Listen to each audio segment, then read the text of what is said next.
잘 지내셨습니까? 코로나 하루에 10,000명씩 걸리는 것 같긴 한데 어디서 걸리는지 잘 모르겠지만은 별 걱정 없이 지내는 것 같아서 다행이긴 합니다. 아직 마스크 쓰고 계신 분들은 아마 화장을 안 하셔서 쓰고 계신 분들은 아닙니다. 제 학생이 수업 시간에 마스크 썼길래 왜 다들 안 쓰는데 혼자 쓰고 있냐니까 미처 화장을 못하고 나왔다고. 어디를 화장하는 건지 모르지만 입술 화장인 것 같아요. 그죠? 네. 이제 다시 화장품이 좀 팔릴 것 같긴 합니다. 오늘 4월 2일인데 제가 아침에 이제 아침마다 명상을 하지 않습니까? 그래서 아침 오늘 77일차 했는데 명상하고 질의응답을 처음으로 받아봤고 그리고 벌써 2달 넘어서 지금 하고 있으니까 한 20명 정도가 아침마다 하고 있어요. 그래서 외국에서 하시는 분도 있고 전국에서 같이 하는 그 길을 가면서 저도 제가 고맙게 많이 생각을 합니다. 혼자서도 얼마든지 할 수 있는데 사람이 혼자 마음 먹고 정진 시간에 매일 한 1시간씩 정진한다는 게 쉬운 일이 아니잖아요. 선방에 계시든지 선방에 계셔도 혼자 선방에 있는 경우는 특이한 경우를 제외하고는 드물고 옛날에 큰 스님들은 산속에 올라가셔서 혼자 계시든지 또는 상자 스님이 한 분 시봉하는 스님이 가서 스님 공양해드리고 여러 가지 보필해드리면서 이렇게 모시고 있었다는 얘기는 들은 적이 있는데 코로나가 우리에게 안겨주다 준 선물이 바로 이 온라인상으로 연결되는 이런 선물을 안겨준 것 같아서 이 문화는 아마 제가 볼 때는 당분간 계속 이어질 것 같습니다. 언제까지는 잘 모르겠어요. 요즘 빨리 변하는 시대니까. 근데 이제 어쨌든 같은 시간에 같은 장소에서 모이기 어려워도 같은 시간에 함께 같은 일을 할 수가 있다. 우리가 이제 매달 일요일 날 삼보에 오셔서, 삼보정세에 오셔서 법해보는 것은 같은 시간에 같은 공간에 앉아서 부처님 법을 이렇게 나누는 시간을 갖는 것은 정말 큰, 다행이고 좋은 일인데, 코로나 때 잠깐 쉰 적은 있어도 계속 진행됐으니까. 그래서, 마음 수련하는 일을, 마음 닦는 일을 늘 할 수 있다는 것이 제가 많이 고맙더라고요. 그래서 아침 먹고, 이제 제가 지금 지내는 안성에 여기 호수가 있어요. 저수지인데, 저수지라면 동네 사람들한테 혼난답니다. 산정 호수도 산정 저수지였다 그러더라고요. 근데 호수로 이름 붙여놓으니까 너무 멋있잖아요. 그죠? 산꼭대기에 있는 호수 이렇게 돼 있는지 몰라도. 그래서 호수를 한 바퀴 돌면서 꽃이 핀 봄꽃이 만발한 그 산길을 또 호수길을 이렇게 걸으면서 여러 가지 명상하는 어떤 그런 기운을 좀 더 느낄 수 있었는데 오늘 이제 강의할 내용도 그 명상과 관련된 얘기여서 생활 속에서 명상하는 것에 어떤 좋은 점들을 같이 나누면서 꼭 이 부처님께서 가신 이 열의 발자국 흔적을 따라서 우리도 같이 수행을 해서 부처님은 아쉬운 것이 없는 분이에요. 아쉬운 것이 없지만은 당신이 세상 사람들한테 할 수 있는 최선의 가르침을 주셨고 그 가르침이 우리한테 아직 전해지고 있고 지금 부처님 가신 지 2600여 년이 됐지만은 저는 정법 시대라고 생각합니다. 부처님의 정법이 아직 남아있고 우리가 수행하면은 우리 스스로도 그 길을 따라서 열의 발자취를 따라서 가다가 보면은 부처님께서 도달하셨던 그 깨달음의 깨달음을 다를 우리가 이루기는 벅차니까 그거는 더 많은 시간을 들여야 되니까 깨달음의 일부라도 경험할 수 있다는 것은 정말로 큰 다행이라고 생각을 합니다. 지난 시간에도 제가 잠깐 말씀드렸듯이 저도 부처님 법을 만난 지 한 몇 년 정도 지나서인가요? 한 30년? 25년 정도 지나서 수행을 해서 미얀마에 가서 이런 선정의 경험들을 하고 나서 이게 진짜였구나 하는 것을 제가 제 나름대로 확인을 하고 나서 이제 부처님에 대한 신심도 더 확고해지고 깊어지고 이것이 길이다. 내가 가야 할 길이다라고 그때 정해놓긴 했습니다. 뭐 계속 가다가 뒤돌아오고 딴청 피고 그러고 살고 있었지만은 그렇지만은 우리가 불법을 만나가지고 내면에 그런 불교식으로 말하면 피난처죠. 우리가 삼부에 귀의할 때 부처님께 가르침에 거룩한 상가에 귀의하는 이유는 그 피난처가 내 마음 안에 깃들기를 바라서 귀의하는 겁니다. 부처님이 어디 계셔요? 모셔놓은 불상은 부처님을 상징하는 상이고 부처님은 어디 계시다 할 수 없습니다. 그죠? 그건 초기 경전에도 그렇게 나와요. 그리고 담마는 어디에 있습니까? 담마는 내가 실천할 때 내 마음에서 피어납니다. 담마는 책 속에 있지 않고 이 화면 속에 있지 않습니다. 담마는 중생들의 마음에서 실천한 담마가 일어날 때 그때 실현됩니다. 그리고 거룩한 상가는 그 담마를 실현한 분들이고 실현한 스님들이고 그러니까 이 삼보가 아직 굳건히 이 지상에 남아있고 그리고 우리가 담마를 실천해서 스스로 담마를 체험한다면은 바로 내 내면에 내 마음 안에서 그런 피난처가 갖춰지는 것이다. 그럴 때 비로소 우리가 법에 귀의하고 나에게 귀의할 수 있는 또는 법에 의지하고 나를 의지할 수 있는 그런 마음이 이제 우리가 자등명 법등명하는 그 말씀대로 내 자신을 의지처로 삼고 내 자신을 피난처로 삼을 수 있는 그러한 법의 체험이 일어나야만 됩니다. 불법을 오랫동안 수행하신 분들 또 오랫동안 만나신 분들도 결국은 부처님의 담마가 마음 안에서 이때 담마는 궁극의 담마는 열반이고요. 니빠나 이게 뭐 깨달음이라고 해도 좋습니다. 뭐 거기에 이르는 방법으로서 삼매의 수행과 지혜 또는 그 토대로서 계획 이 세 가지가 내 마음 안에서 항상 자리 잡도록 훈련을 하는 게 부처님 법을 만난 가장 받아들이고 이해하고 믿고서 따라야 할 길이 아닌가 생각합니다. 그냥 머리로 이해하는 것은 충분히 의미는 있지만 그것만 가지고는 부족하다. 경험을 해야 된다. 바닷물이 짜다고 우리는 설명을 많이 듣고 있지만은 진짜 짠지는 바다에 가서 먹어봐야 되지 않겠어요? 동해바다도 한번 가서 먹어보고 서해바다도 한번 가보고 남해도 한번 가보고 제주도도 한번 가서 먹어보고 바다는 다 연결되어 있으니까 전 세계 바다는 다 연결되어 있으니까 똑같습니다. 맛이 짠맛으로. 부처님의 법의 맛은 해탈이라고 하는 맛으로 동일하다. 우리를 자유롭게 한다. 마음을 자유롭게 한다. 그래서 자유롭지 못한 마음은 아직 불법이 내 마음 안에서 의지처가 될 만큼 성숙하지 못한 것이다. 이해할 수 있지 않을까 생각합니다. 그래서 따뜻한 봄날에 아마 서울은 오늘이 거의 피크 같아요. 다음 주면 저거 다 질 것 같은데 뭐 꽃구경 가셔도 좋은 날, 이 좋은 날에 이렇게 법당에 오셨으니까 부처님 법을 또 같이 공부하고 법을 내면화시키기 위해서 공부하기 위한 그런 소재로 삼으면서 실제로 내면화되도록 매일매일 이렇게 스스로가 정진하지 않으면 잘못하다가 그럴 일은 없으시겠지만 여기 계신 분들은 죽기 직전에 종목을 바꾸는 수도 있습니다. 종목을 바꾼다는 무슨 말인지 아시죠? 병원에 입원해 있다가 종교를 바꿔버려요. 옆에서 기도해주고 막 이런 게 좋아가지고 이거는 불법의 맛을 몰랐다는 얘기예요.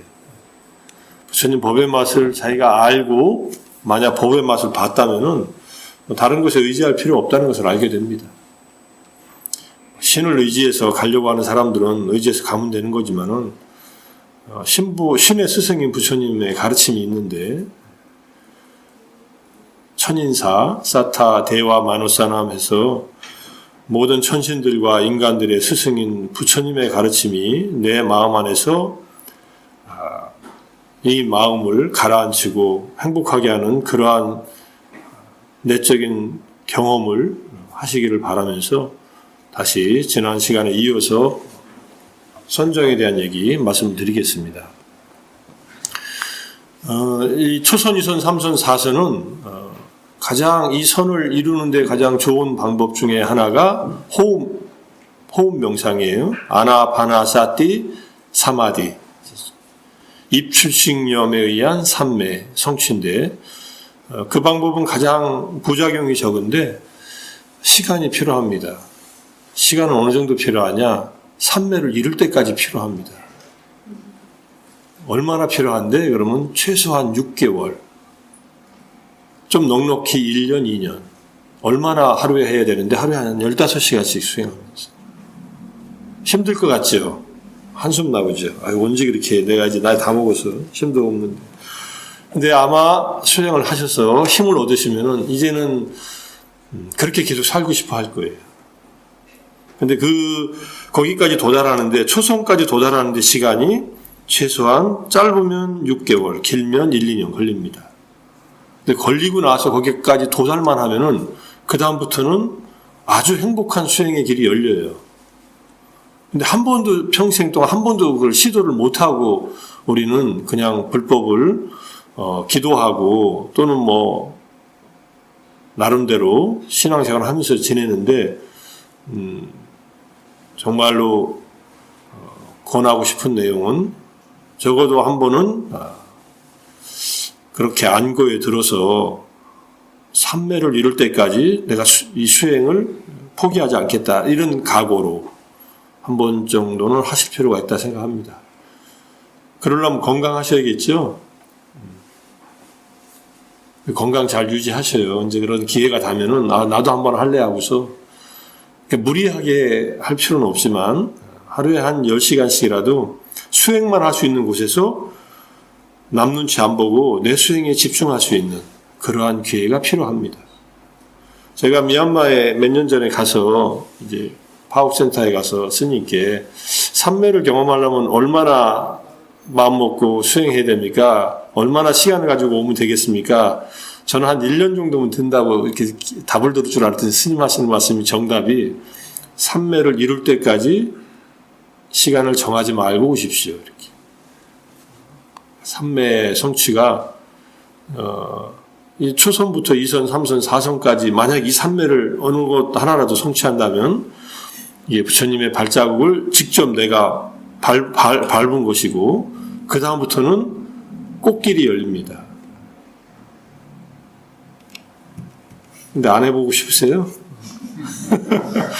그건 내 인생이 아니야, 이렇게 생각할 수도 있지만, 그럼 내 나이 먹어서 어떻게 해, 이렇게 생각할 수 있지만은, 제가 그래서 건강하시라고 하는 이유는, 건강하면은 나이하고 관계없습니다. 늘 말씀드리지만 건강의 기준은 부처님 말씀에 의하면 음식을 소화시킬 정도의 소화력만 있으면 돼요. 오늘 아침 드시고 오셨죠? 소화하셨죠? 소화 안 하셨으면 집에서 누워 계시거나 병원에 가셨겠죠, 그죠? 다 건강하신 분들만 모이신 거예요. 뭐 관절이 좀 아프고 허리가 좀 삐끗하고 또는 뭐 어디가 불편할 수는 있습니다. 그거는 어차피 고장나게 돼 있는 몸의 일부들이 고장나고 있는 중이니까 그거는 수행하는 데는 크게 관련 없어요. 뭐 의자에 앉아서도 얼마든지 할 수 있고, 나 가부좌 못한다. 가부좌 누가 시키나요? 자기가 잘하기 위해서 앉아서 하는 건데 그렇게 안 하셔도 괜찮아요. 그래서 예, 호흡법으로 초선을 이룬다 했는데 예. 그 호흡법에 정해진 어떤 방법이 있습니까? 자세한 방법이 있죠. 그러니까 왜 그러냐면 이제 여기 모든 사람들 앉아 있는데 네. 아까 금방 말씀드린 호흡법으로 초선을 이룰 때까지 해야 된다고 하셨는데 그 방법이요? 예. 저는 호흡법으로 초선에 간 적이 없습니다. 저는. 왜냐하면은 위파사나를 주로 했고 호흡을 어떻게 하는지는 제가 배워서 알고 있고 가르쳐주고 있지만은 순서는 이렇게 됩니다. 아주 요즘에 이제 어떤 선정을 하더라도 가나선을 하더라도 호흡을 하잖아요. 근데 수식관을 주로 하세요. 그게 기본 방법이에요. 수를 세는 수식관을 한다. 수를 세는 것은 숫자를 하나부터 10까지나 또는 5 이상 10 이하를 셀 줄만 알면 됩니다. 자세한 내용은 뭐 초기 경전에도 어느 정도 나와 있지만 파티삼비다 마카라는 논서 경전과 그 다음에 청정도론에 나와 있어요. 호흡 명상에 대해서. 그래서 하나부터 10가지 또는 5가지 또는 8가지. 5 이하로는 세지 말라 그래요. 너무 빨리 세니까 산만해지고 안정이 안 되고 10 넘어가면은 또 숫자를 세는데 급급해가지고 또 집중이 안 되니까. 그래서 5부터 10 사이의 숫자를 세라. 들이마시고 내쉬는 호흡을 숫자를 세면서 집중하라. 그리고 집중력이 길러지면은 저는 이제 요즘에 파옥에서 하는 방식대로 8가지 셉니다. 8가지 세는 이유는 8 정도의 수행을 한다 이렇게 생각하고 들이마시고 내쉬면서 하나, 둘, 코끝에다 집중하고. 그래서 8가지 세고 나서 8에서 7, 6, 5에서 하나로 다시 내려오든지 다시 하나에서 8가지 세든지 그럼 자기가 편한 대로 정하면 돼요. 그것을 30분에서 1시간 동안 그 수를 세는 일을 한 번도 틀리지 않고 할 때까지 수를 세는 호흡 명상만 하라고 얘기를 합니다. 근데 해보시면 알겠지만 하나부터 8가지 처음에 하려면요. 처음부터 힘들어요. 그게 대략 1분 정도 시간이 걸려요. 제가 숨을 집중하면서 또는 다른 명상을 하면서 호흡을 이렇게 제가 세보니까 대략 1분에 8번에서 10번 하더라고요. 보통은 12번 합니다. 명상을 하면은 그래서 보통 1분 이내 또는 1분보다 더 걸릴 수도 있어요. 8번 세는 것이. 그래서 그 정도를 1분, 한 번 할 때 1분 걸렸다면 다시 내려올 때 1분 걸리고 2분 걸리잖아요. 한 번 하는데. 또는 그냥 한 번만 1분 걸리면은 적어도 30번에서 60번 할 때까지 한 번도 그걸 흐트러지지 않게 집중하고 있어야 돼요. 호흡을 세면서. 그러니까 이것도 많은 집중력이 필요하죠. 그렇게 집중력을 기른 다음에 그것이 가능해지면 그 다음에 들숨 날숨을 집중하기 시작합니다. 코끝에서. 근데 이게 코끝이라는 말이 이게 쉽지 않아요. 경전에도 코끝이라고 또는 그 주석서에도 코끝이라는 말이 나와요. 코 끝에서. 이 콧등이 아니라 콧구멍 끝이에요. 근데 콧구멍 끝이 분명히 여기 있는데 호흡이 들어가고 나가는 그 지점이 딱 잡힐 때까지 시간이 걸립니다. 저는 일주일 걸렸어요. 근데 하루 종일 호흡 명상만 해서 일주일 걸렸어요. 일주일 되니까 정확하게 한 지점에서 딱 호흡이 들어가는 호흡이 모이고 나오는 호흡이 딱 모아져서 나오더라고요. 딱 지점에서. 제가 이건 일부러 할 수 있는 것이 아니에요. 숨 쉴 때 코로 숨이 들어가는 것을 제가 방향을 조절할 수 있나요? 없어요. 그냥 자연스러운 호흡을 딱 볼 때. 그래서 오늘 아침 질문한 분도 호흡이 잘 안 잡힌다 그러길래 잡는데 시간이 걸립니다. 하루에 1시간씩 해서는 안 잡힙니다. 제가 아예 그냥 얘기를 했어요. 그래서 좀 집중적으로 수행을 한번 하시라고 어디 가셔서 적어도 일주일에서 한 달 정도 하시면은 그걸 포착하는데 시간이 이제 그만큼 드니까 노력을 해야 됩니다. 이렇게 말씀드렸는데 그것이 이제 처음부터 잡히지 않으니까 그냥 하는 거예요. 대충 알아요. 대충 여기서 숨이 들어가고 나가는 걸. 숨을 따라 가서도 안 되고 코끝에서 흩어지는 호흡을 따라가서도 안 돼요. 딱 코끝에서. 수문장이 딱 이게 남대문 지금 요새 광화문 앞에서 요즘 뭐 수문장들 폼 잡고 있잖아요. 사진 뭐 이렇게 근무하는 사람들이 그 사람이 딱 한 군데서만 딱 서가지고 들어가고 나가는 사람들 다 봅니다. 그렇듯이 코끝을 보라고 해요. 그렇게 봐서 들숨 날숨에 초점이 맞춰지면은 그 다음에 호흡의 흐름이 보이기 시작해요. 정확하게. 그러다가 이 호흡의 흐름이 빛으로 바뀌기 시작해요. 빛이 들어왔다 빛이 나갔다예요. 호흡이 들어가는 게 아니라. 그리고 빛이 고정되기 시작해요. 이게 순서예요. 이거는 머리로 생각해서는 생기지 않습니다. 생각하는 것은 방해가 돼요. 그냥 하면 돼요. 이게 3개월에서 6개월 걸린다는 거예요. 그러다가 빛이 하나로 딱 모아지기 시작해요. 빛은 처음에는 색깔이 다양하기도 하고 모양이 다양하기도 하다가 딱 하나로 모아지면서 선명한 빛이 나타나서 30분, 1시간 갈 때까지 그러면은 이제는 호흡을 더 이상 관찰하지 않고 빛에 초점을 맞춰서 관찰하기 시작합니다. 그게 아나파나사티 입출식념에 의해서 삼매의 힘에 의해서 니미따가 떴다 그래요. 어떤 형상이 떴다 그러는데 빛의 모양이 떠요. 그리고 거기에다 집중해가지고 1시간, 2시간씩 흩어지지 않고 집중이 이루어지면은 초선에 들어갈 그런 준비가 다 됐다라고 얘기합니다. 그런 순서로 하니까 해보지도 않고 얘기를 제가 설명을 잘하죠. 그렇게 설명이 돼 있고 직접 경험한 분이 설명한 것을 들으니까 그 순서대로 가겠다. 저도 아직 아나파나사티에 의한 산매를 그렇게 경험한 적이 없어서 뭐 언젠가는 해볼 기회가 있으면 할 생각이 있지만은 그게 이제 짧게는 3개월에서 6개월 정도 그냥 다 내려놓고 이제까지 고생했으니까 이제 나한테도 기쁨과 행복감을 주자. 이제 좀 내 마음에 그런 안정감을 얻기 위한 수행을 해보자 하고서 다 내려놓고 가도 세상 잘 돌아가거든요. 세상이 더 잘 돌아갈 수도 있어요. 내가 없으면은. 그러니까 너무 세상 걱정하지 말고 그냥 대충 맡겨놓고 그냥 갔다 오셔도 돼요. 한국에서도 할 수 있는데 몇 군데 있습니다. 이제 코로나가 더 가라앉았으니까 할 수도 있고 하니까. 요즘에 외국 나가서 하는 것보다 한국에서 하시는 것도 좋아요. 외국 나가실 수 있는 기회가 되면은 이제 적어도 의사소통할 수 있는 언어의 그런 영어의 기본적인 영어만 하면은 이제 나가셔도 되고. 그렇게 어렵지 않게 영어만 하면은 다 가르쳐 주니까. 외국 나가기 두렵다 하면 한국에서 하세요. 특히 나이 드신 분들은 나가서 고생하지 말고 한국에서 하십시오.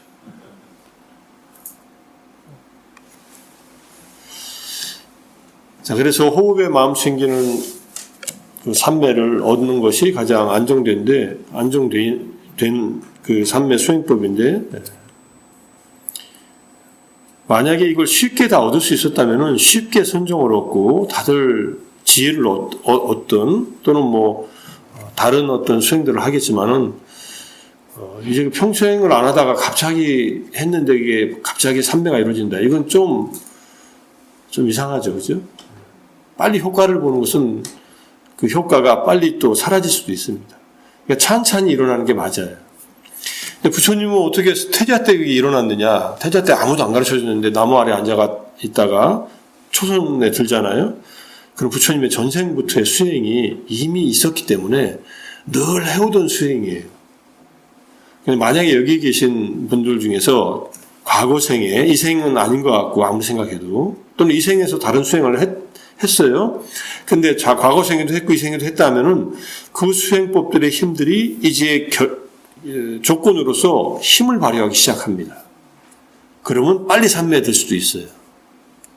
가나선을 한 분들이 빨리 산매에 드는 이유는 가나선의 집중력도 그 산매를 얻는 데 도움이 된다는 얘기예요. 저는 가나선뿐만 아니라 기도도 열심히 한 분들을 어떤 기도든 열심히 기도를 했거나 다른 일을 했거나 이것들이 다 수행의 한 방법들이에요. 그래서 그런 수행들을 많이 하신 분들도 만약에 산매를 닦는 이 수행을 하면은 경험이 일어날 가능성이 더 높습니다, 실제로. 근데 안 해보면은 모르니까 해봐야 돼. 그건 안 일어났다 하면 어떻게 되느냐. 지금 뿌린 씨앗이 언젠가 싹이 틀 것이다라고 생각하면서 수행을 계속 하셔야 돼요. 어떤 분들은 2, 3년 해도 니미트 안 떠서 고생한다. 그런 분도 있어요. 텃밭이 별로 안 좋은 거예요. 내 마음밭이 그만큼 산매를 연습한 적이 없는 거예요. 그러니까 그게 계속 훈련을 하고 있는 중입니다. 그게 의미가 없는 게 아니에요. 우리가 부처님이 법을 설하실 때도 금생에 깨달음을 얻기 어려운 그런 아자타사토 왕이나 데바다타한테도 계속 법을 설하셨던 이유는 법이 그 마음 안에 씨앗으로 이렇게 심어져요. 나중에 윤회하다가 어느 순간에 그 씨앗이 다시 싹이 터서 혼자서 수행해서 벽지불이 됩니다. 그런 분들은. 그래서 벽에 씨앗을 심어놓는 거예요. 법의 인연을 심는다고 생각하시면 돼요. 그러니까 지금 내가 당장 효과가 없다고 수행하는 것을 멈추면 안 됩니다. 언제까지 수행하느냐? 수행하다 죽으면 돼요. 공부하다 죽어라. 누가 하신 말씀이죠? 해인사 해암 큰 스님이 공부하다 죽으라 그랬잖아요. 공부하다 안 죽어요, 잘. 근데 죽을 때가 돼서 죽는데 공부하다 죽으면 얼마나 행복하겠어요. 저는 해암 큰 스님, 노스님께서 화두 들다가 죽어도 괜찮다. 그 정도로 용맹정진 해라. 이렇게 말씀하셨다고 저는 이해를 하고, 그런 마음으로 수행을 하면은 반드시 뭔가가 얻어지는 게 있습니다. 깨달음까지는 안 가더라도, 깨달음까지 갈 수도 있어요. 그거는 열매가 열리는 그 조건이 됐을 때 일어나는 거고, 안 가더라도 충분히 법의 이익을 얻을 수 있습니다. 근데 그런 거 난 지금 아무것도 없는데 그러면은 안 했다는 얘기예요. 지금도 안 하고 있다는 얘기야. 안 하는데 어떻게 얻어져요, 그게? 안 해도 얻어진다면 부처님이 뭐하러 수행을 했겠어요? 또 뭐하러 가르쳤겠어요, 열심히. 그냥 다들 얻어지는데. 그런 경우는 없습니다. 그래서 해야 됩니다. 스스로 해야 되고. 제자 부처님 80 노구에 바클라인가요? 어떤 박할인가? 어떤 몸이 아픈 비구 스님이 부처님 뵙고 싶어서 마지막으로 부처님 뵙기를 원한다고 하고 부처님을 만나요. 그러니까 내 이 노구를 봐서 뭐하냐.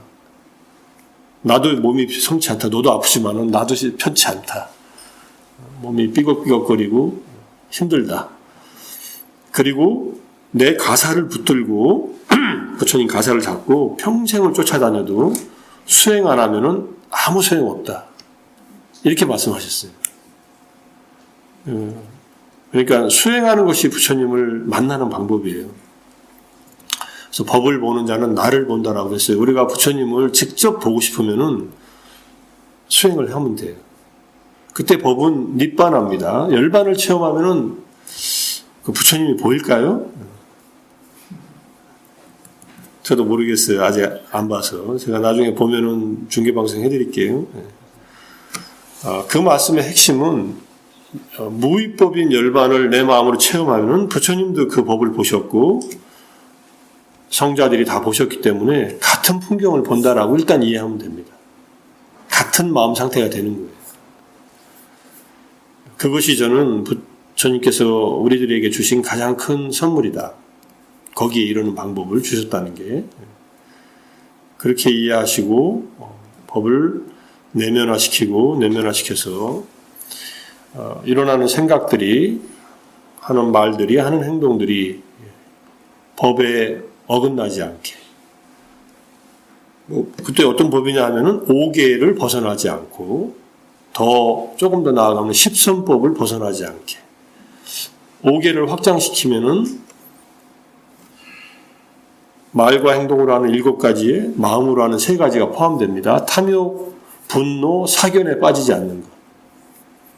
우리가 공부하는 모든 것은 제가자로서는 5계를 바탕으로 10선법을 충분히 갖추는 것이고 그 위에다가 탐욕에 빠지지 않기 위해서 부정관하고 보시를 하고 분노에 빠지지 않기 위해서 자애의 마음을 기르고 사견에 빠지지 않기 위해서 정견을 갖추기 위해서 공부를 하는 겁니다. 경전도 보고 법문도 듣고 수행을 해서 직접 업과 그 과보에 대한 이해를 깊이 하고 모든 현상들의 본질을 무상고 무아로 꿰뚫어보는 그러한 지혜가 일어나도록 계속 수행을 해나가는 것입니다. 그건 자기밖에 못해요. 누구도 대신 해줄 수 없어요. 그래서 혼자서 스스로 가야 되는 길이고 그런데 미리 간 분들이 있으니까 부처님의 이런 가르침이 있으니까 법이 있으니까 의지해서 가면 됩니다. 그리고 지금도 가고 있는 분들이 있고 세상에는 내가 아직 만나지 못했고 모르지만은 정말로 내면으로 법을 내면화시켜서 내재화시켜서 정말로 탐진치가 적어진 정말로 수행을 잘한 분들이 있으니까 그분들에게 나하고의 성향이 맞으면 의지하면서 사람을 의지하는 게 아니라 그 사람의 법에 의지하는 거예요. 그분이 체험한 법을 의지하는 겁니다. 그 법이 나에게 맞으면 큰 다행이고 안 맞으면은 내가 그 법을 내재화시키려고 노력을 해야 돼요.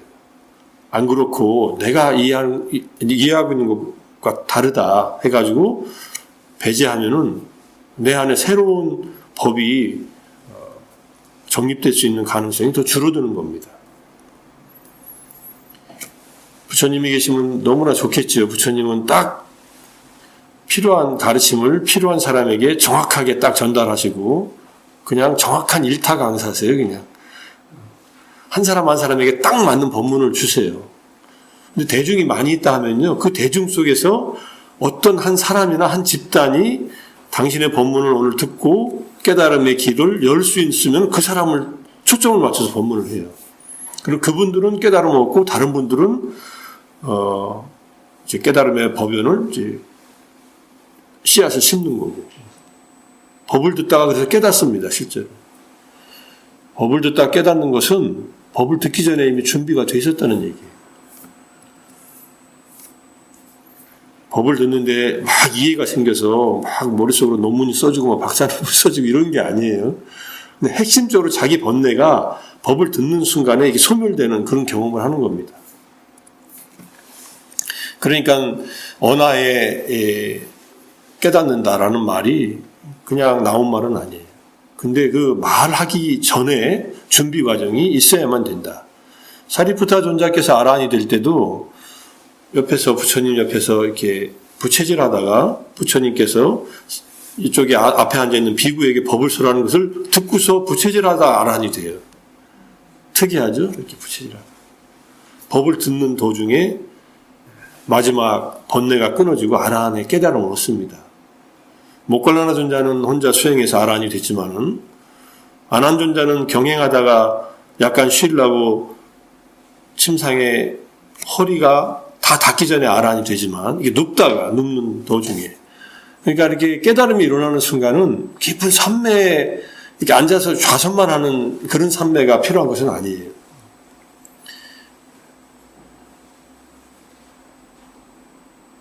다양한 방식으로 그러한 체험이 온다. 그렇지만 그 체험이 오기 전까지 충분히 산매의 힘과 지혜가 작동하고 있어야 된다. 자, 마음이 집중되고 청정하고 흠이 없고 오요몬이 사라지고 부드럽고 활발하고 안정되고 흔들림이 없는 상태에 도달한다. 이게 선정의 상태예요. 선정은 그냥 희미하게 편한 상태가 아닙니다. 집중이 돼 있는 거. 이게 선정의 핵심이니까. 그리고 청정해요. 번뇌가 일어나지 않아요. 그래서 초선부터 소선 위로 올라가면요, 탐진치가 일단 마음에서 작동하지 않습니다. 근데 내가 탐진치가 일어났다 하면은 선정 상태가 아닌 거예요. 그리고 흠이 없어요. 흠은 이제 번뇌죠. 오염은도 번뇌고, 그리고 마음이 부드러워요. 활발해요. 활발하다고 막 마음이 ADHD처럼 이렇게 막 온갖 생각들이 막 일어나는 게 아니에요. 이렇게 부드럽지만은 깨끗하고 집중된 채로 활발하게 깨어있다는 말이에요. 활발하다는 말은 가나선에서 많이 쓰죠. 화두를 도는 게 활발하다. 송 큰 스님께서 말씀하실 때 이 활발발 많이 쓰시고 투과한다는 말 쓰시더라고요. 계속 투과해 나가라. 뚫고 나가라. 이건 머무르지 말라는 얘기예요. 안정되고 흔들림이 없는 상태다.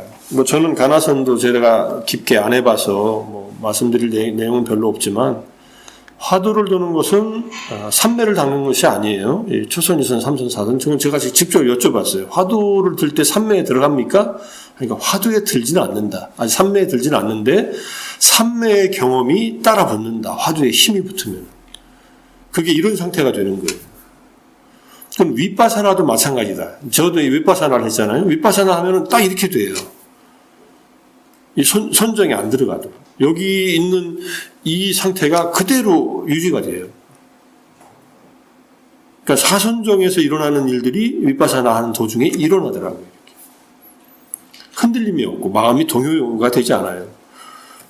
보고 듣고 밥 먹고 탁발 가고 모든 일을 다 해도 이 상태가 그냥 유지가 돼요. 마음 자체가.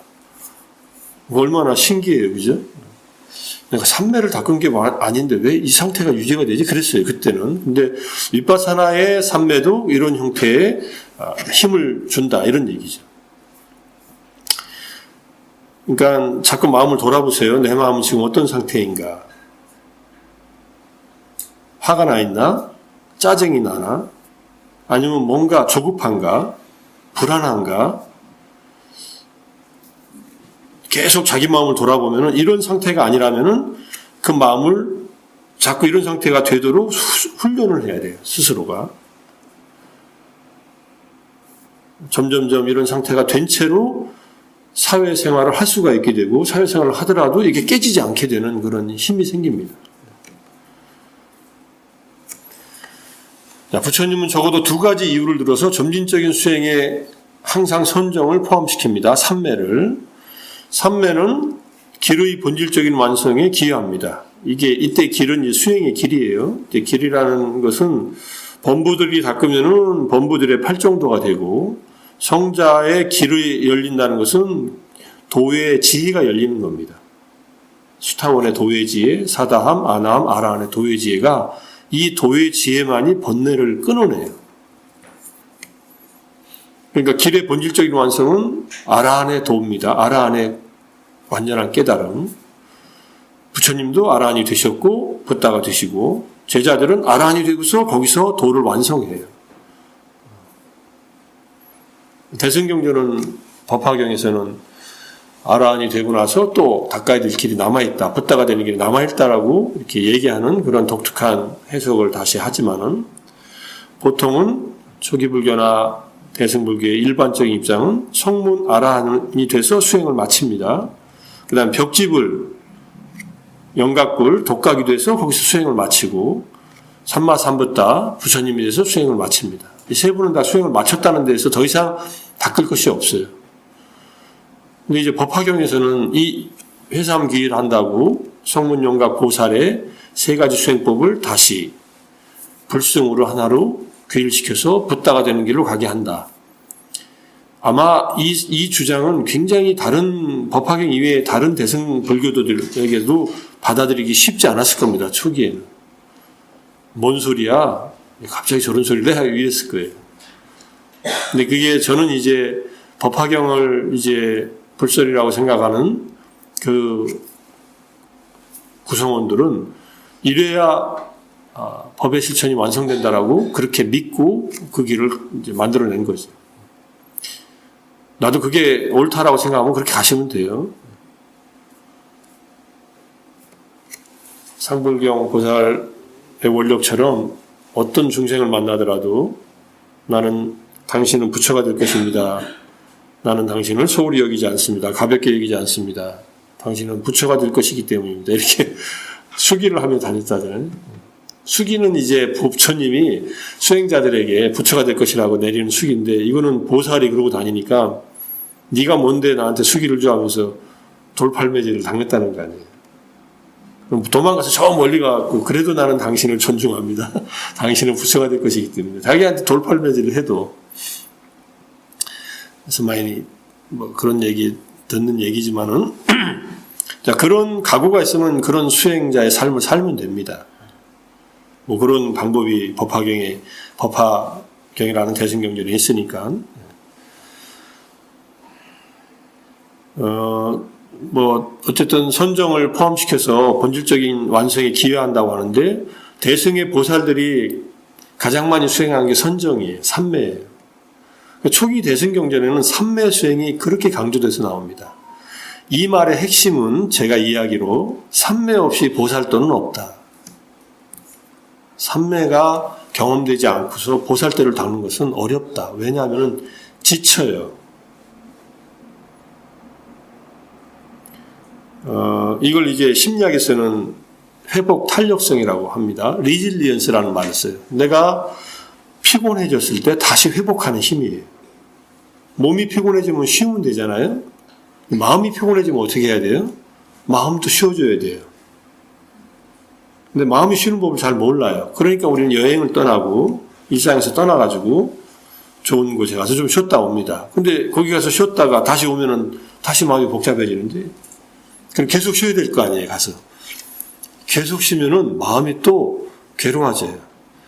하루에 5시간 이상 쉬는 것은 어리석답니다. 5시간 이상 쉬면은 이제 쉬는 게 힘들어요.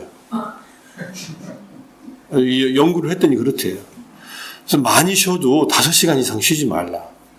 드라마를 봐도 5시간만 보시라는 얘기예요. 5시간 이상 보면은 드라마 보는 게 짜증나요. 뭐 더 보실 수도 있지만, 뭐 16편의 글오리를 하루에 다 봐가지고 16시간 동안 다 보실 수도 있어요. 근데 그거 보고서 기분이 좋나요?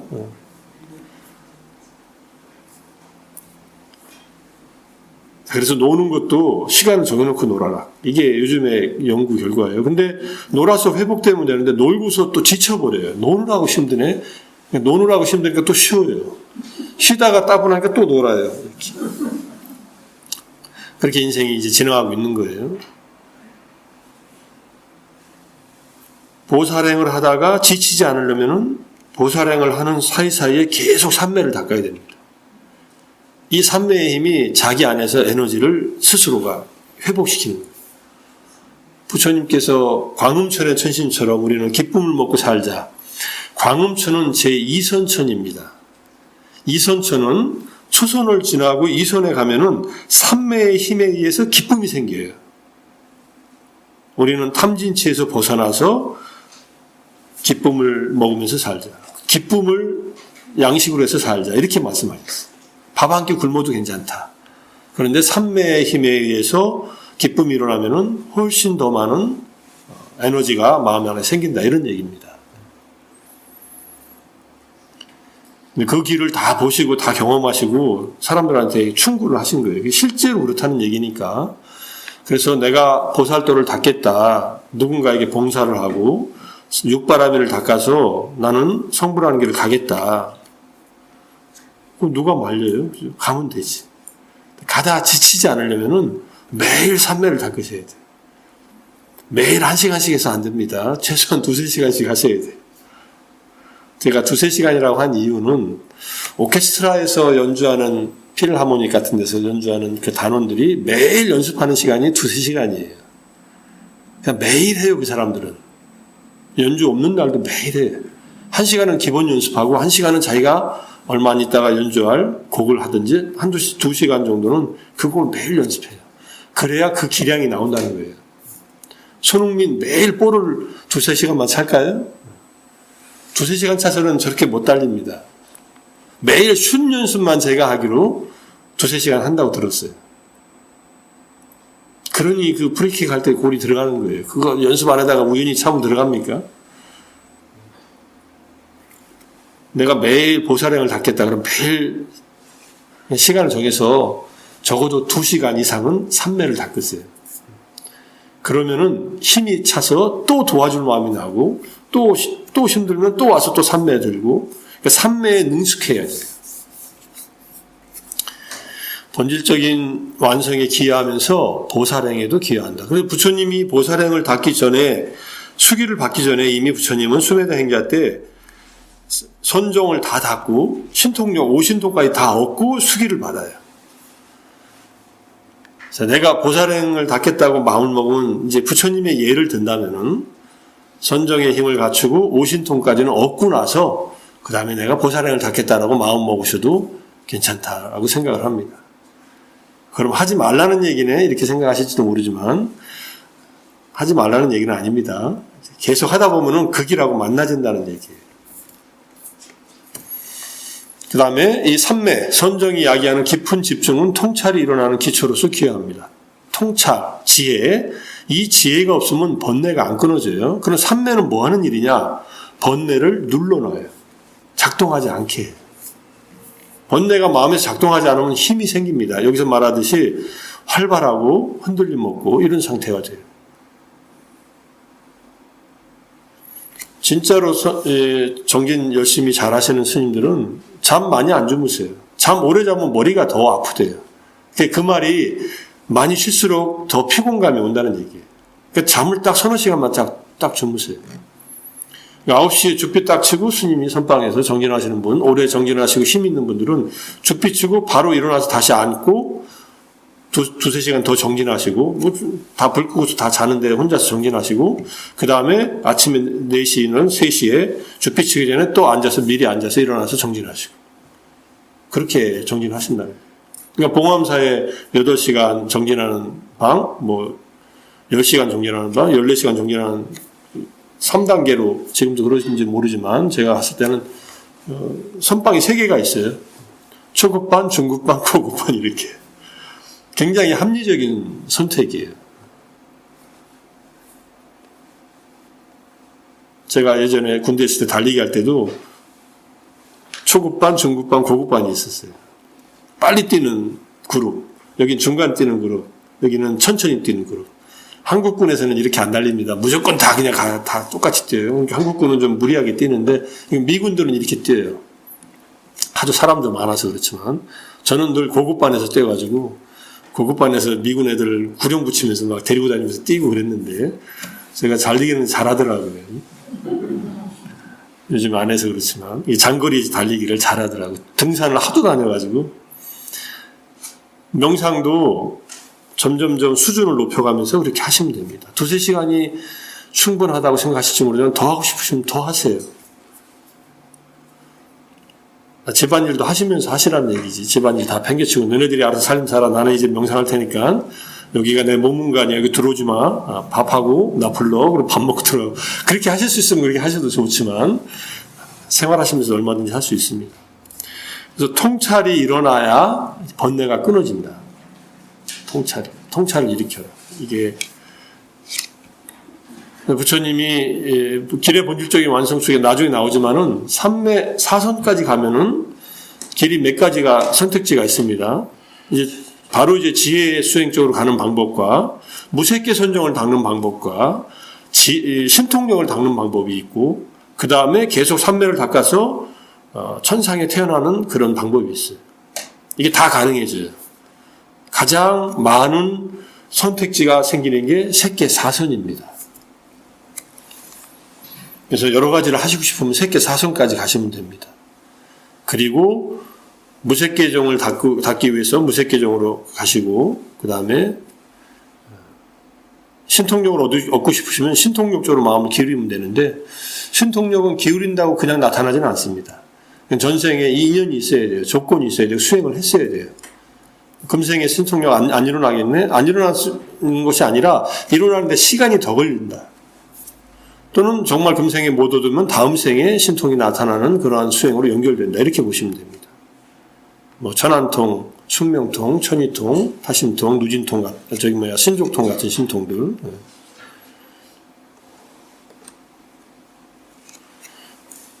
선정을 열의 발걸음이라 칭하였다. 마지막에 나오는 말씀이고요. 수행의 마지막에 놓여있는 열반의 행복의 징조라는 것을 보여줬다. 열반에 도달하면 뭐가 경험될까? 삼매의 경험보다 훨씬 깊은 안정이 이루어진다. 이렇게 이해하시면 돼요. 그러니까 삼매로 얻어진 기쁨과 행복과 평정심.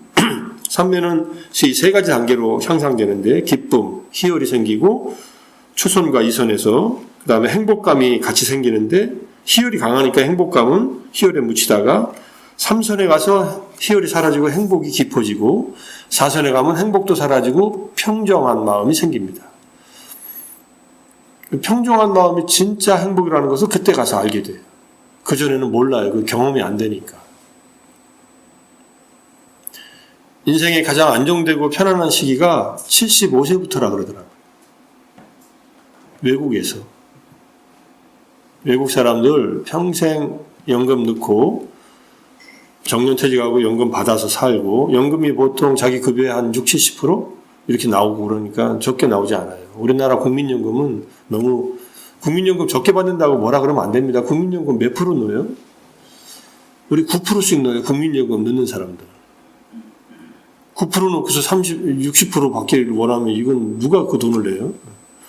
그러니까 내가 평소에 내가 받는 급여의 30%에서 40%를 연금으로 넣고 저축 못하고 그냥 살다가 정년퇴직하고 그 돈 다시 70%, 60%로 받으면 살만하잖아요. 그죠?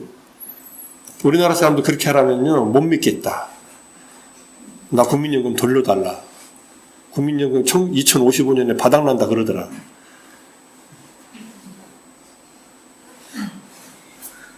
그 걱정까지 제가 할 일은 아니지만 연금은 바닥나도 줍니다. 이렇게 얘기하더라고요.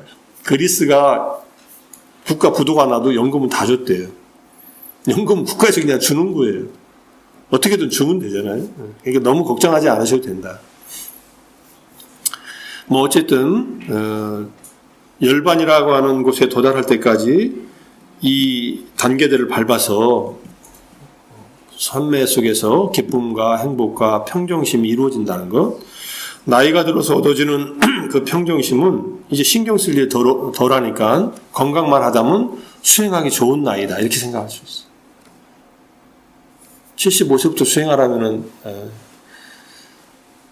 뭐라고 생각하실지 모르지만은 훨씬 수행에 전념할 수 있습니다. 건강만 유지하시면 돼요. 건강.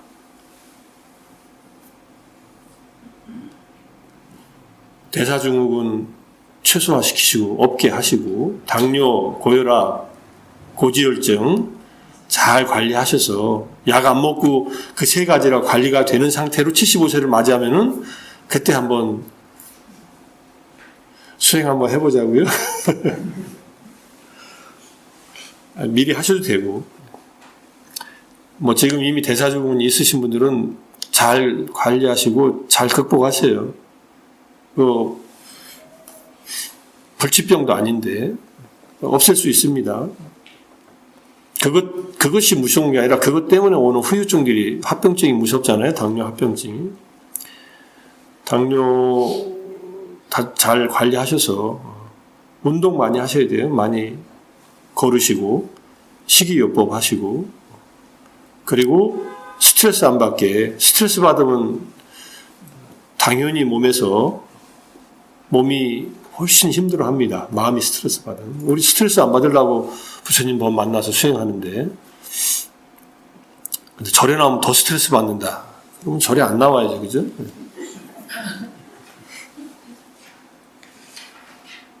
제가 어저께 세계는 지금이라는 프로그램, KBS 프로그램 봤더니 미국의 학교 폭력이 미국 학교 다니면서 폭력을 받은 아이들의 비율이 77%래. 한 번이라도.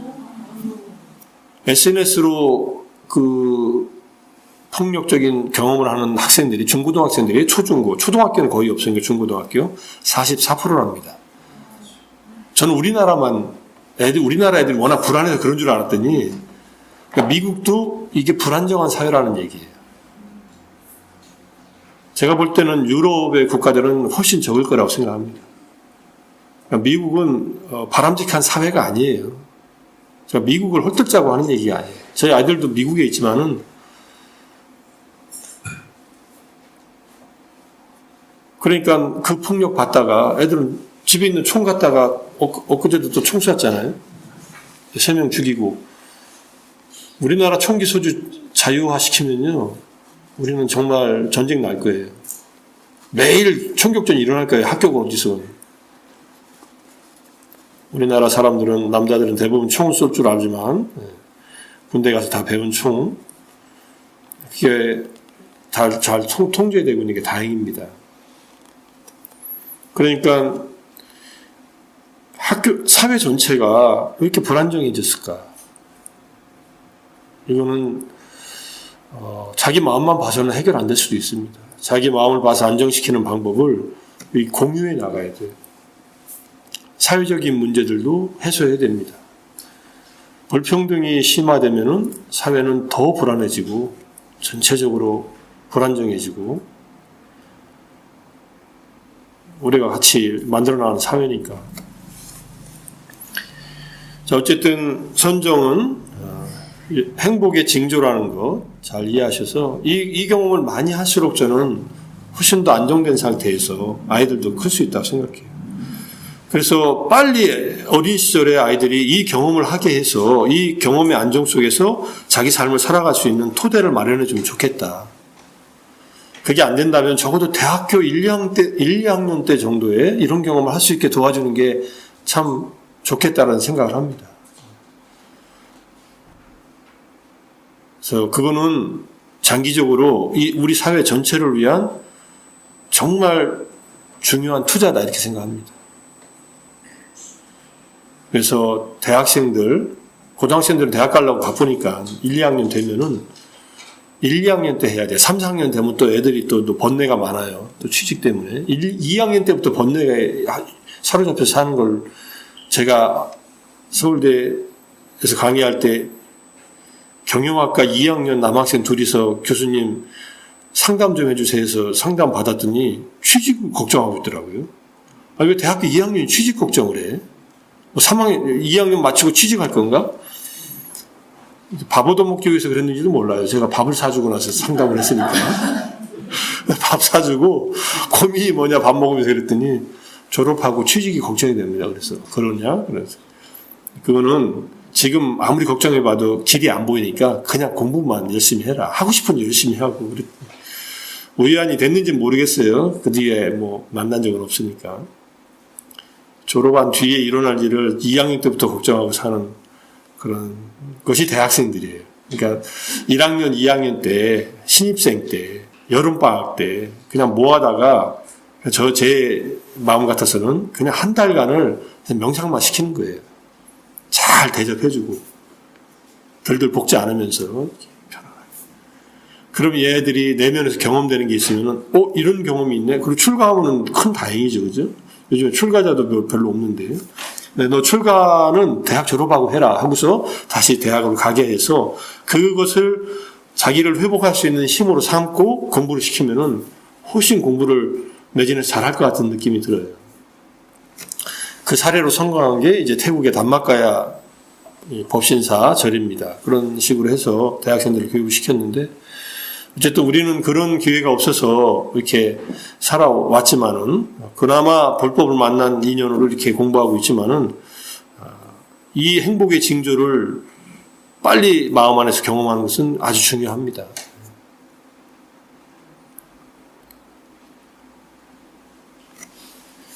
자, 네 번째 선정부터 보다 심화된 발달의 세 가지 대안이 사무색계정으로 가는 법, 육신통을 얻는 법, 그 다음에 사물을 있는 그대로 보는 관찰, 통찰에 의한 아라한의 깨달음의 달성. 육신통 안에는 마지막 6번째 누진통이 아라한이 되는 길이니까 무색계정을 얻는다는 것은 물질에서 벗어나는 심리 상태를 경험하는 거니까 이것도 의미가 있지만 종점은 아닙니다. 육신통은 세속적인 신통지 5가지, 신족통, 천안통, 천이통, 타심통, 숙명통을 얻을 수 있다.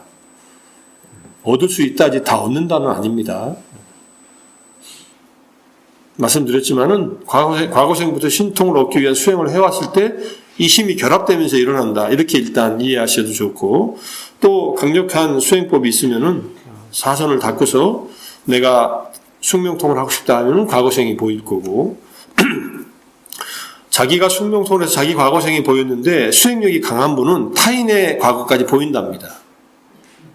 그리고 자기 과거생도 뭐 열생, 백생, 천생이 아니라 수행의 삼매의 힘이 깊을수록 더 오래 길게 보이고 타인의 삶도 그게 보인대요.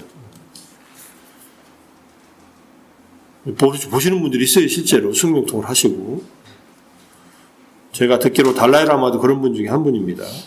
실제로 보신답니다. 말씀을 안 하셔서 그렇지. 타심통을 하면 수행을 지도하는 데 도움이 될 것 같고 어쨌든 이 신통력을 얻을 수 있는 길이 있는데 신통은 중요한 것은 오신통은 양날의 칼이 될 수 있다. 이 신통의 능력은 유익하게 쓰지 않으면은 자기한테 해를 끼친다. 이렇게 그러니까 지혜롭지 않게 신통력을 얻으면은 위험해요.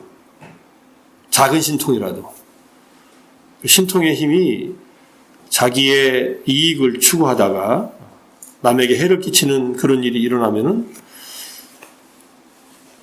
부처님을 시해하려고 했던 대바다타가 그런 대표적인 인물입니다. 신통력 다 얻었어요. 오신통까지.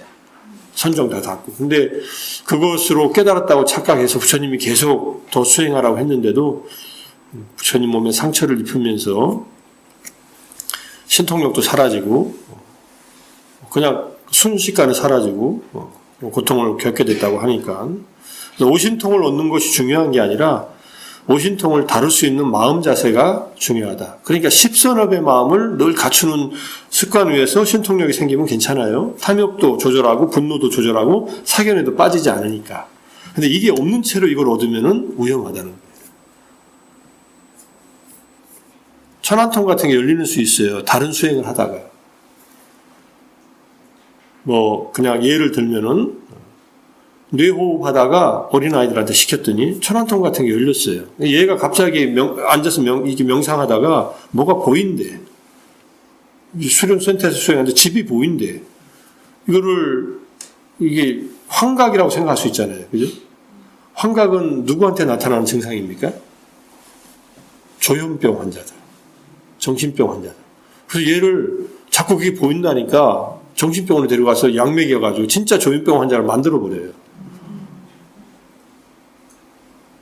그러니까 이게 뭔가 능력은 나타나는데 순수한 마음으로 수행했는데 그걸 이해를 못하고 만약에 그렇게 되면 그렇게 될 수도 있다는 거예요. 여기 앉아서 명상에 들면은 내가 보고 싶은 곳에 만약 서울대 정문에 지금 어떤 상황일까 상상할 수 있습니다. 상상하는 게 아니라 진짜 그 모습이 마음에 떠오른다는 거예요. 직접 눈으로 보듯이. 그게 천안통이에요. 그러면 집에 이렇게 CCTV 같은 거 설치할 필요 없겠네요. 그죠? 늘 보면 되니까, 내 집 앞에. 그거는 이제 증거를 남기기 위해서 내 마음속에 나타나는 게 남도 보는 건 아니니까, 도덕을 방지하기 위해서 설치해야겠지만은, 어쨌든 그런 능력이 생기는 것은 자기의 탐진치를 다스릴 수 있을 만한 능력이 있을 때 이것을 갖춰야지, 안 그러면은 스스로 그 능력의 피해자가 된다. 그래서 힘은, 이거 다 힘이거든요. 지혜의 힘들인데, 유용하게 써야만 된다는 그런 얘기입니다. 자, 사무새끼는 더 설명 안 하겠습니다. 근데 부처님께서 조스승한테 무소유, 추정, 비상, 비비상처를 닦았기 때문에 이걸 부처님은 이해를 하셨어요. 수행을 하셔서. 그런데 이게 종점이 아니라는 거예요. 중요한 것은. 이거는 과정일 뿐인데 좋은 경험이에요. 근데 무색계정을 많이 강조하지는 않지만 이 과정을 거쳐서 마지막에 무색계정 끝에서 비상, 비비상처 다음에 선정에서 나와서 지혜의 힘으로 비상, 비비상처 경험을 꿰뚫을 때 멸진정에 들어가요. 상수멸정, 산야, 외다이타, 니로다 삼마파티라고 하는 이 상수멸정은 생명이 있는 채로 경험하는 완전한 열반의 경지와 가장 유사하다고 합니다. 멸진정에 들어가면 일주일 동안을 식음을 전폐하고 멸진정 상태에 머물러요. 숨도 안 쉬고 숨은 이미 사선에서 멈추니까 그래도 생명이 유지가 되고 체온이 유지가 되고 죽어 있는 사람하고 다른 것은 생명이 살아있고 체온이 유지가 돼요.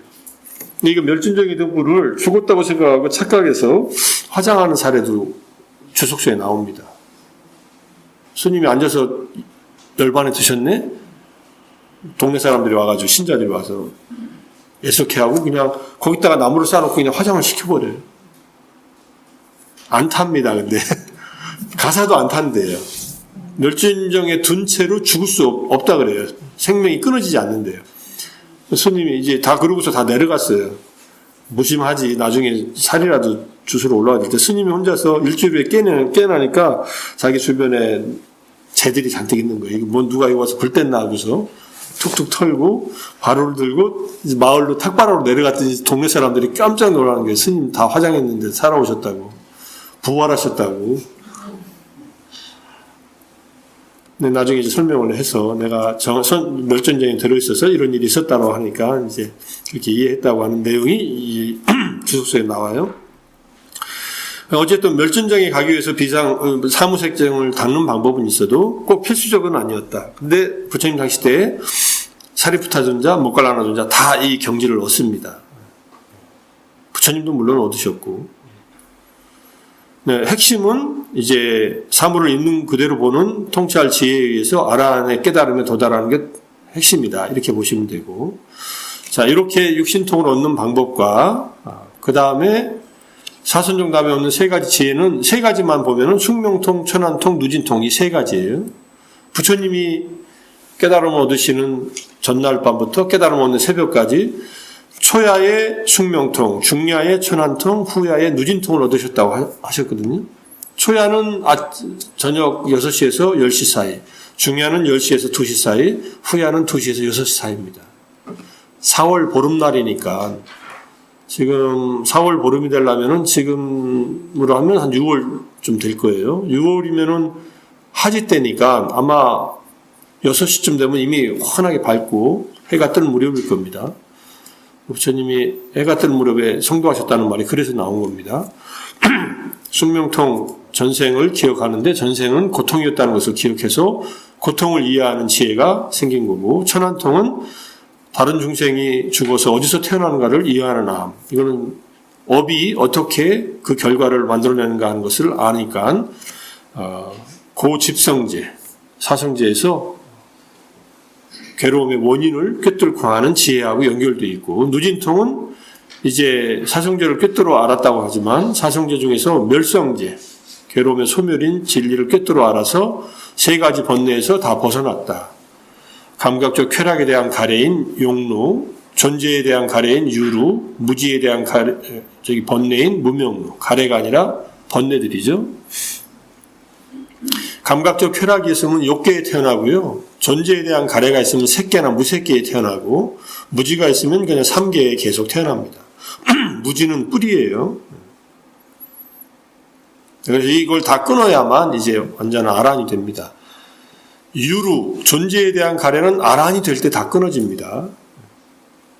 그러니까 우리가 선정을 닦아서 아까 색계, 무색계, 천상에 태어난다고 할 때 바로 이 존재에 대한 가래예요. 그런데 이제 영생을 추구하고 천국에 가기를 원하는 다른 종교, 이웃 종교 사람들은 기본적으로 존재에 대한 가래가 강한 겁니다. 그럼 또 태어나게 돼 있어요. 근데 그 태어난 곳이 종점이 아니라는데, 불교의 부처님의 깨달음에 의하면 그건 종점이 아니다. 오아시스 같은 곳이다. 오아시스에서 평생 영원히 살 수 없잖아요. 그래서 천국에 가려고 한다면요, 잘 가라고 그렇게 하세요. 천국 간다는데, 그거 아니야, 종점 아니야, 그거. 이러면 그 사람들 실망할 거 아니에요. 지혜가 있으면은, 부처님이 깨달음에 의하면은, 그것도 좋은 건데, 마지막 단계는 아니라 하더라. 궁금하지? 궁금하면, 우리 법회에 한번 나와봐. 그렇게 한번 데리고 오세요. 근데 그 틀에 갇히면은요, 그렇게밖에 안 봐요, 세상에.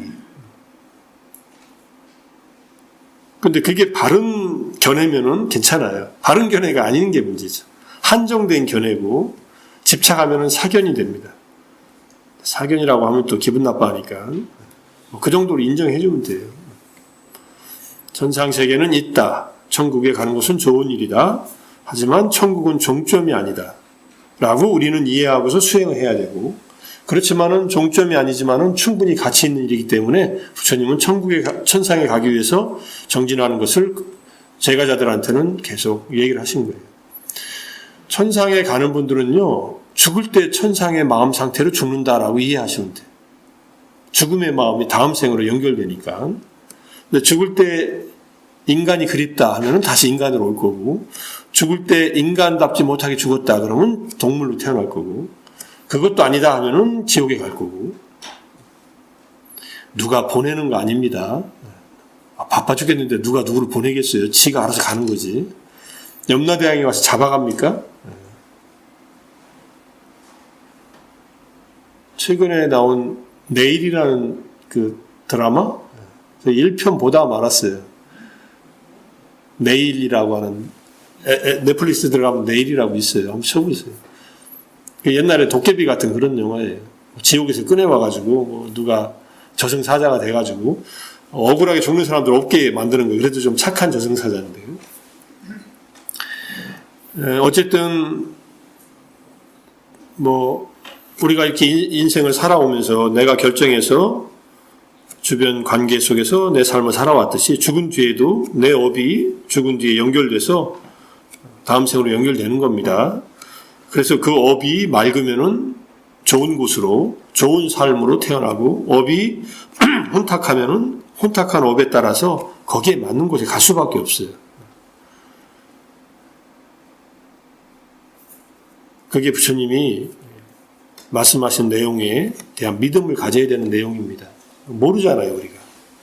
모르니까 부정하면은 죽으면서 이거 내가 잘못 생각했네라고 이제 그렇게 갈 수도 있으니까 그거는 좀 받아들이세요. 믿음으로. 받아들여서 손해날 거 없잖아요. 내가 지은 행위가 나의 어떤 삶을 결정한다고 하니까 그렇게 이해하시고, 번뇌를 의미하는 아싸와는 흐르다, 유입되다, 유출되다, 독소, 오염, 더러움 뭐 이런 의미인데 오염된 존재의 재생을 야기하는 문제를 야기하는 고통을 증가시키고 미래생을 야기하는 것이라고 마치마니카에 정리가 되어 있습니다. 이 세 가지 번뇌가 있으면 새로운 미래생을 만들어낸다 이런 뜻입니다. 오늘 열심히 했는데 3장 했네요. 여기까지 하고 일단 질문 있으면 질문하셔요.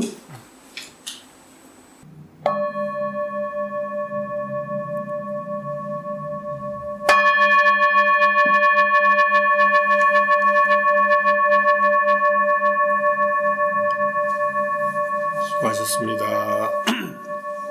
마치겠습니다. 감사합니다.